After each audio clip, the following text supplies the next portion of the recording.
അപ്പം ഒരു എന്താ പറയാ ഇതിനെ ബേസിലുള്ള ഒരു കോഴ്സ് കാര്യങ്ങളൊന്നും ചെയ്യാത്ത ആൾക്ക് ഇങ്ങനെ ഒരു ആംബിയൻസിലേക്ക് വന്നപ്പോൾ എന്തെങ്കിലും ചേഞ്ച് തോന്നുന്നുണ്ടോ? തീർച്ചയായിട്ടും ഇതൊരു ഏജൻസി ആണല്ലോ.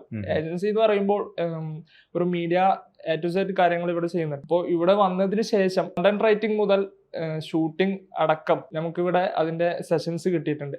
അത് ലൈവ് നമ്മുടെ ഇവിടുത്തെ ക്ലയൻസ് ഉണ്ടാവില്ല. അപ്പോൾ ക്ലയൻസിന്റെ ഷൂട്ടിങ്ങിനാണെങ്കിൽ അതിന് ഞങ്ങളെ കൊണ്ടുപോകും.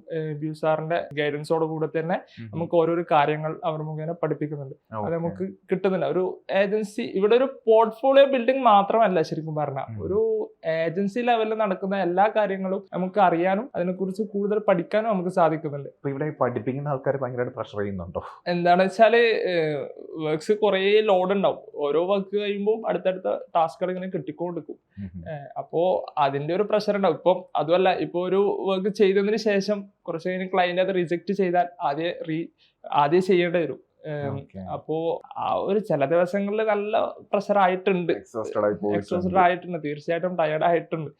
ചില ദിവസങ്ങളിൽ ഇവിടുന്ന് ഇറങ്ങുമ്പോൾ തന്നെ നല്ല ലേറ്റ് ആവാറുണ്ട്.